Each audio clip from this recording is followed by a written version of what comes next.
Hi friends, ನಮಸ್ಕಾರ ಎಲ್ಲರಿಗೂ. Welcome back to my channel Supriya Gowda Kannada vlogs.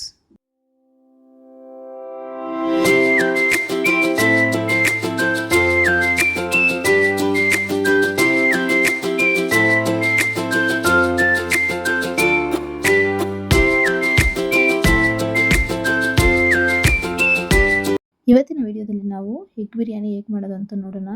ಮೊದಲಿಗೆ 2 ರಾ ಎಗ್ಸ್ನ ತೊಗೋಬೇಕು. ಇದನ್ನು ಹೇಗೆ ಯೂಸ್ ಮಾಡೋದು ಅಂತ ಮತ್ತೆ ಹೇಳ್ತೀನಿ ನಾನು ವಿಡಿಯೋದಲ್ಲಿ ಕಂಟಿನ್ಯೂವಲ್ಲಿ. ನಂತರ 5 ಬಾಯ್ಲ್ಡ್ ಎಗ್ನ ತೊಗೊಂಡಿದ್ದೀನಿ. ಇದು ನಾನು 3 ಮೆಂಬರ್ಸಿಂದ 4 ಮೆಂಬರ್ಸ್ಗೆ ಮಾಡ್ತಾ ಇರೋದು. ಸೊ ಹಾಗಾಗಿ ಟೋಟಲ್ 7 ಎಗ್ಸ್ನ ತೊಗೊಂಡಿದ್ದೀನಿ. ಆನಂತರ 2 ಮೀಡಿಯಮ್ ಸೈಜ್ದು ಟೊಮೆಟೊ ತೊಗೊಂಡಿದ್ದೀನಿ. ಈ ಥರ ಚಿಕ್ಕ ಚಿಕ್ಕದಾಗಿ ಕಟ್ ಮಾಡ್ಕೋಬೇಕು. 2 ಮೀಡಿಯಮ್ ಸೈಜ್ ಟೊಮೆಟೊ ಆದರೆ ಸಾಕಾಗುತ್ತೆ. ಆನಂತರ 1 ಈರುಳ್ಳಿ, ಮೀಡಿಯಮ್ ಸೈಜ್ ಈರುಳ್ಳಿ 1 ತೊಗೊಂಡಿದ್ದೀನಿ. ಈ ಥರ ಉದ್ದುದ್ದ ಕಟ್ ಮಾಡಿ ಇಟ್ಕೊಂಡಿದ್ದೀನಿ. ಈ ಥರ ಉದ್ದುದ್ದಕ್ಕಾಗೆ ಕಟ್ ಮಾಡ್ಕೋಬೇಕಾಗತ್ತೆ. ಆನಂತರ ಮಸಾಲೆ ಐಟಮ್ಸ್ನ ತೊಗೊಂಡಿದ್ದೀನಿ. 2 ಪಲಾವ್ ಎಲೆ, ಆನಂತರ ಕಸೂರಿ ಮೇಥಿ, ಕುಂಕುಮದ ಹೂವು, ಸೋಂಪು ಇದೆ, ಇದರಲ್ಲಿ ಕಸೂರಿ ಮೇಥಿ ಕೂಡ ಇದೆ. ಆನಂತರ ಸ್ಟಾರ್ ಹೂವನ್ನ ತೊಗೊಂಡಿದ್ದೀನಿ. ಜಸ್ಟ್ ಒಂದೇ 1 ಇಂಚಿನಷ್ಟು ತೊಗೊಂಡಿದ್ದೀನಿ, ಸಾಕಾಗುತ್ತೆ.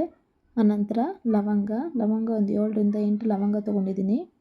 ಒಂದು 4 ಪೀಸಷ್ಟು ಚಕ್ಕೆ ತೊಗೊಂಡಿದ್ದೀನಿ.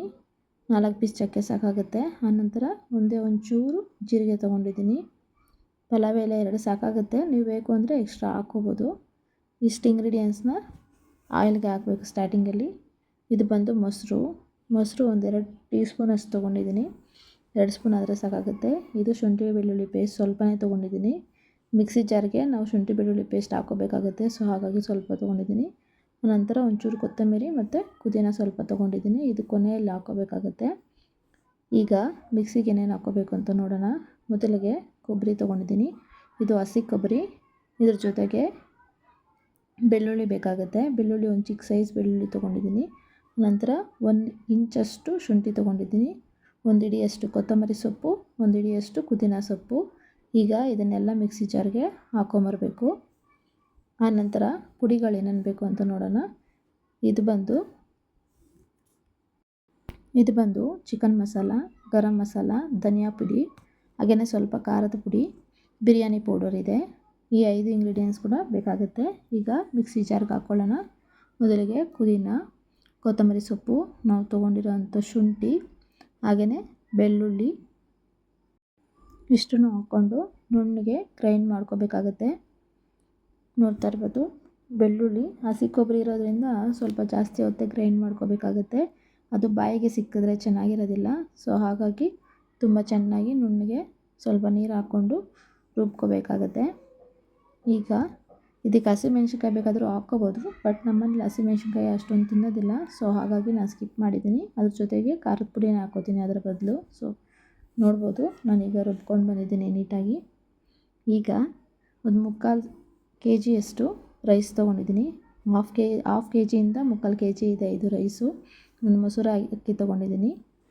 ಈಗ ಒಂದು 5 ಎಗ್ಸ್ ತೊಗೊಂಡಿದ್ದೀವಲ್ವ, ಅದನ್ನು ಈ ಥರ ಕಟ್ ಮಾಡಿ ಇಟ್ಕೋಬೇಕು. ಈ ಥರ ಕಟ್ ಮಾಡಿ ಇಟ್ಕೊಂಡ್ರೆ ಚೆನ್ನಾಗಿ ಉಪ್ಪು ಖಾರ ಅದರೊಳಗಡೆ ಇಳಿಯುತ್ತೆ. ಸೊ ಹಾಗಾಗಿ ಇಲ್ಲ ಅಂದರೆ ಉಪ್ಪು ಖಾರ ಇರೋದಿಲ್ಲ ಎಗ್ಸ್ಗೆ.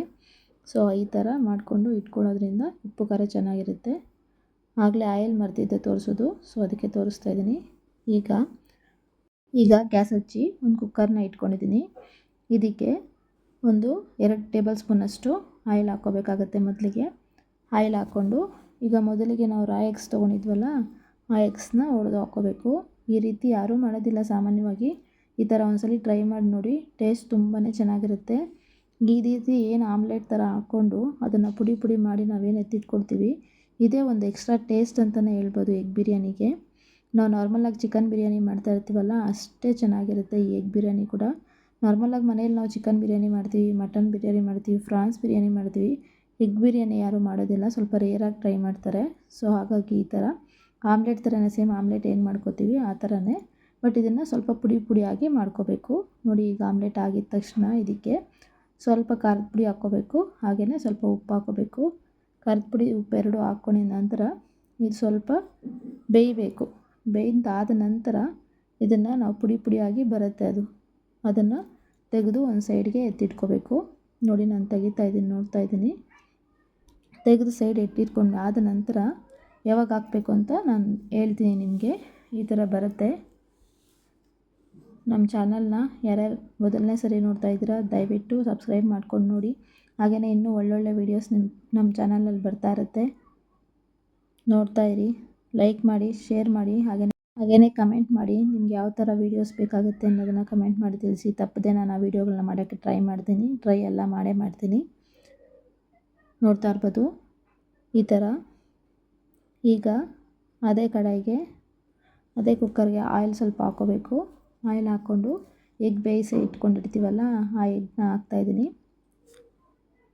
ಹಾಕಿ ಇದಕ್ಕೂ ಸಹ ಸ್ವಲ್ಪ ಉಪ್ಪು ಮತ್ತು ಖಾರ ಎರಡೂ ಹಾಕ್ಕೋಬೇಕಾಗುತ್ತೆ. ಎರಡೂ ಹಾಕ್ಕೊಂಡು ನೀಟಾಗಿ ಸ್ವಲ್ಪ ಫ್ರೈ ಮಾಡ್ಕೋಬೇಕು. ಈ ಥರ ಫ್ರೈ ಮಾಡೋದ್ರಿಂದ ಎಗ್ಗು ಫ್ರೈ ಆಗುತ್ತೆ. ಹಾಗೆಯೇ ಇದಕ್ಕೆ ಉಪ್ಪು ಖಾರ ಚೆನ್ನಾಗಿ ಅಂಟಿರುತ್ತೆ. ಬಿರಿಯಾನಿ ತಿನ್ನಬೇಕಾದ್ರೆ ಬಾಯಿಗೆ ಸಿಕ್ಕಿದಾಗ ಸಪ್ಪೆ ಸಪ್ಪೆ ಅಂತ ಅನಿಸೋದಿಲ್ಲ. ಉಪ್ಪು ಖಾರ ಇರೋದ್ರಿಂದ ತುಂಬಾ ಚೆನ್ನಾಗಿರುತ್ತೆ. ಒನ್ಸ್ ಟ್ರೈ ಮಾಡಿ ನೋಡಿ. ನೀವು ಕೂಡ ಟ್ರೈ ಮಾಡಿ ನೋಡಿ ಹೇಗೆ ಬಂದಿತ್ತು ಅಂತ ನನಗೆ ಕಮೆಂಟ್ ಬಾಕ್ಸಲ್ಲಿ ತಿಳಿಸಿ. ಇದು ಚೆನ್ನಾಗಿ ಫ್ರೈ ಆಗಬೇಕು. ಒಂದು 2 to 3 ಮಿನಿಟ್ಸ್ ಆದರೂ ಫ್ರೈ ಮಾಡ್ಕೋಬೇಕಾಗುತ್ತೆ. ಫ್ರೈ ಮಾಡಿಕೊಂಡ್ರೆ ಟೇಸ್ಟ್ ತುಂಬಾ ಚೆನ್ನಾಗಿರುತ್ತೆ. ನೋಡ್ತಾ ಇರ್ಬೋದು ಇದೀಗ ಆಗಿದೆ. ಸ್ವಲ್ಪ ಕಲರ್ ಚೇಂಜ್ ಆಗುತ್ತೆ. ಕಲರ್ ಚೇಂಜ್ ಆದ ನಂತರ ಈಗ ಒಂದು ಪ್ಲೇಟ್ಗೆ ಎತ್ತಿಡ್ಕೊತಾ ಇದ್ದೀನಿ. ನೀವೊಂದು ಟೈಮ್ ಟ್ರೈ ಮಾಡಿ ನೋಡಿ. ಸಂಡೇ ಟೈಮ್ ಯಾವಾಗಲೂ ಚಿಕನ್ ಬಿರಿಯಾನಿ ತಿಂತಾಯಿರ್ತೀರ, ಮಟನ್ ಬಿರಿಯಾನಿ ತಿಂತಾಯಿರ್ತೀರಲ್ವಾ, ಈ ಥರ ಎಗ್ ಬಿರಿಯಾನಿ ಮಾಡೋದ್ರಿಂದ ತುಂಬಾ ಬೇಗ ಕೂಡ ಆಗುತ್ತೆ. ಬ್ಯಾಚುಲರ್ಸ್ ಯಾರು ಇದ್ದೀರೋ ಅವ್ರು ಕೂಡ ಟ್ರೈ ಮಾಡ್ಬೋದು. ತುಂಬ ಈಸಿಯಾಗಿ ಟ್ರೈ ಮಾಡ್ಬೋದು, ಈಸಿಯಾಗಿ ಮಾಡ್ಕೋಬೋದು. ಹೊಸ್ದಾಗಿ ಅಡುಗೆ ಮಾಡೋರು ಕೂಡ ಟ್ರೈ ಮಾಡ್ಬೋದು ಇದನ್ನು. ಈಗ ಅದೇ ಕುಕ್ಕರ್ಗೆ ಸ್ವಲ್ಪ ಆಯಿಲ್ ಹಾಕ್ತಾಯಿದ್ದೀನಿ. ಒಂದು 3 ಟೇಬಲ್ ಸ್ಪೂನ್ ಅಷ್ಟು ಆಯಿಲ್ ಹಾಕ್ಕೊಂಡಿದ್ದೀನಿ. ಇದಕ್ಕೆ ನಾವು ಫಸ್ಟ್ ಏನು ಎತ್ತಿಟ್ಕೊಂಡಿದ್ದೀವಿ ಆಗಲೇ ತೋರಿಸಿದ್ನಲ್ಲ ಮಸಾಲೆ ಸಾಮಗ್ರಿಗಳು, ಅದೆಲ್ಲ ಹಾಕಬೇಕಾಗುತ್ತೆ. ನಾನು ಸಾಸಿವೆ ಹಾಕೋದಿಲ್ಲ, ಸಾಸಿವೆ ಮತ್ತು ಕರಿಬೇವಿನ ಸೊಪ್ಪು ಹಾಕೋದಿಲ್ಲ. ನಿಮ್ಗೇನಾದರೂ ಇಷ್ಟ ಇದ್ದರೆ ನೀವು ಹಾಕ್ಕೋಬೋದು. ಸಾಸಿವೆ ಕರಿಬೇವಿನ ಸೊಪ್ಪು ಹಾಕಿದ್ರೂ ಕೂಡ ಏನು ಟೇಸ್ಟಲ್ಲಿ ಏನು ಡಿಫ್ರೆನ್ಸ್ ಆಗೋದಿಲ್ಲ, ಬಟ್ ನಾನು ಹಾಕೋದಿಲ್ಲ ಬಿರಿಯಾನಿಗೆ.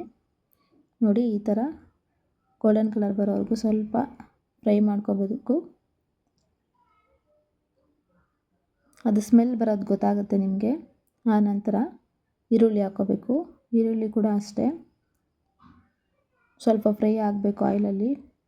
ಫ್ರೈ ಆಗಿ ಸ್ವಲ್ಪ ಆಯಿಲೆಲ್ಲ ಬಿಟ್ಕೊಳ್ಳುತ್ತೆ, ಆ ಥರ ಫ್ರೈ ಮಾಡ್ಕೋಬೇಕು. ಇದು ಕೂಡ ಅಷ್ಟೇ ಸ್ವಲ್ಪ ಕಲರ್ ಚೇಂಜ್ ಆಗುತ್ತೆ, ಗೋಲ್ಡ್ ಕಲರಲ್ಲಿ ಸ್ವಲ್ಪ ಚೇಂಜ್ ಆಗುತ್ತೆ. ಕಲರ್ ಚೇಂಜ್ ಆಗೋವರೆಗೂ ಬೇರೆ ಇಂಗ್ರೀಡಿಯೆಂಟ್ಸ್ ಯಾವುದು ಹಾಕಬಾರ್ದು. ನೋಡ್ತಾ ಇದ್ದೀರಲ್ಲ, ಈಗ ಸ್ವಲ್ಪ ಕಲರ್ ಚೇಂಜ್ ಆಗ್ತಾಯಿದೆ.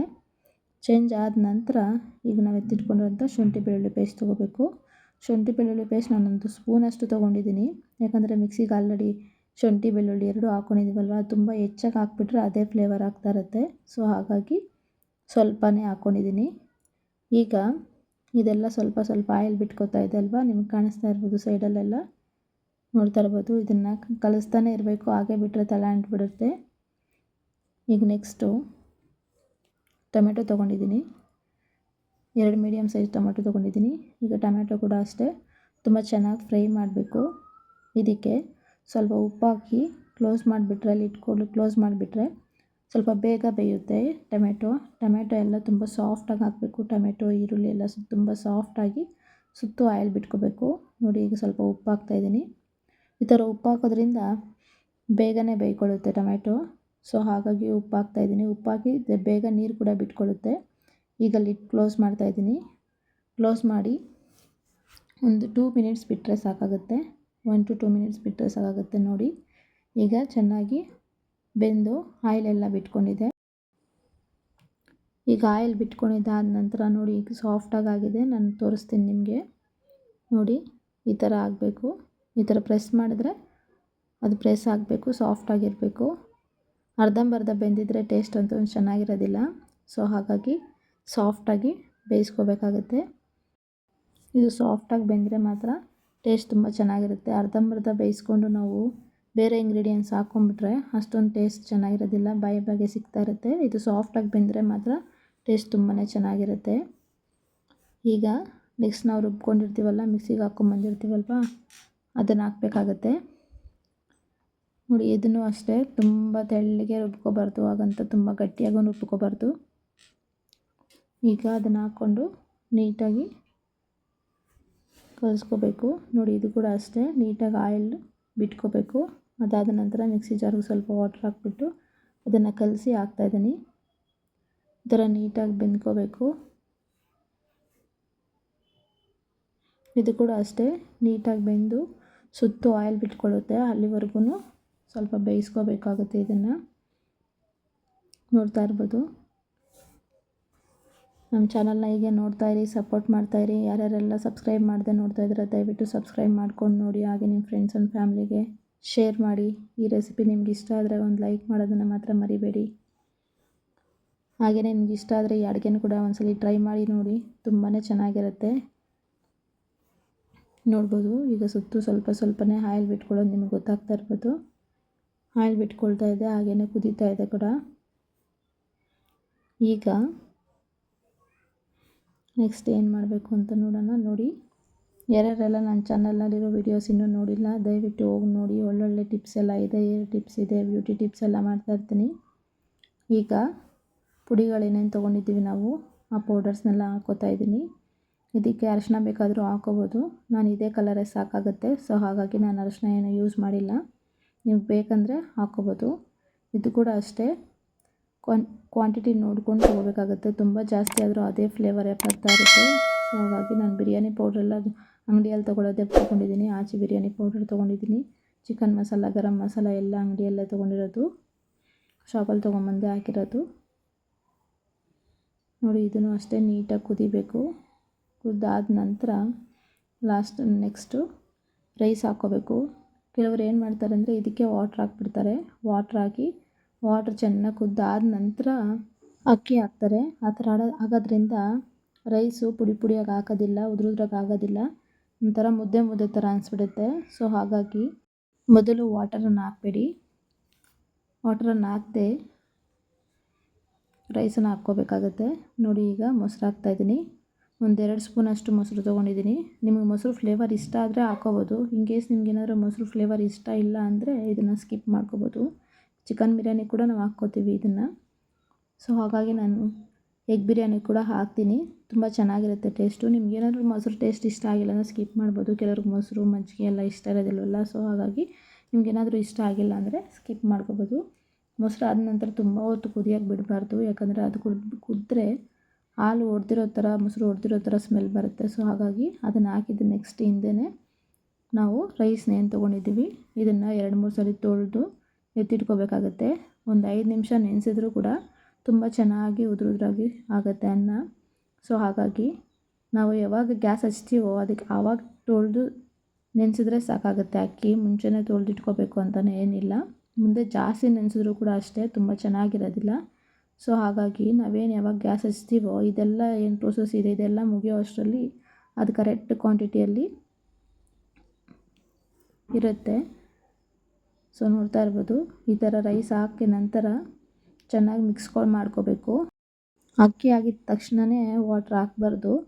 ಸೊ ಹಾಗಾಗಿ ಇದನ್ನು ಸ್ವಲ್ಪ ಫ್ರೈ ಮಾಡಿಕೊಂಡು ಆನಂತರ ರೈಸ್ ತೊಗೊಂಡಿದ್ದೀವಲ್ಲ ಆ ಕ್ವಾಂಟಿಟಿಯಲ್ಲೇ ವಾಟರ್ ಕೂಡ ತೊಗೋಬೇಕು. ಅದಕ್ಕಿಂತ 1 ಗ್ಲಾಸ್ ಎಕ್ಸ್ಟ್ರಾ ಹಾಕಿದ್ರೂ ಪರವಾಗಿಲ್ಲ, ಬಟ್ ಕಡಿಮೆ ಅಂತೂ ಹಾಕಬೇಡಿ. ಕಡಿಮೆ ಹಾಕಿದ್ರೆ ಚೆನ್ನಾಗಿರೋದಿಲ್ಲ. ಸೊ ನಾನು ಅದು ಏನು ಕ್ವಾಂಟಿಟಿ ತೊಗೊಂಡಿದ್ನೋ ಅಷ್ಟೇ ಕ್ವಾಂಟಿಟಿಯಲ್ಲಿ ವಾಟರ್ ತೊಗೋತಾ ಇದ್ದೀನಿ.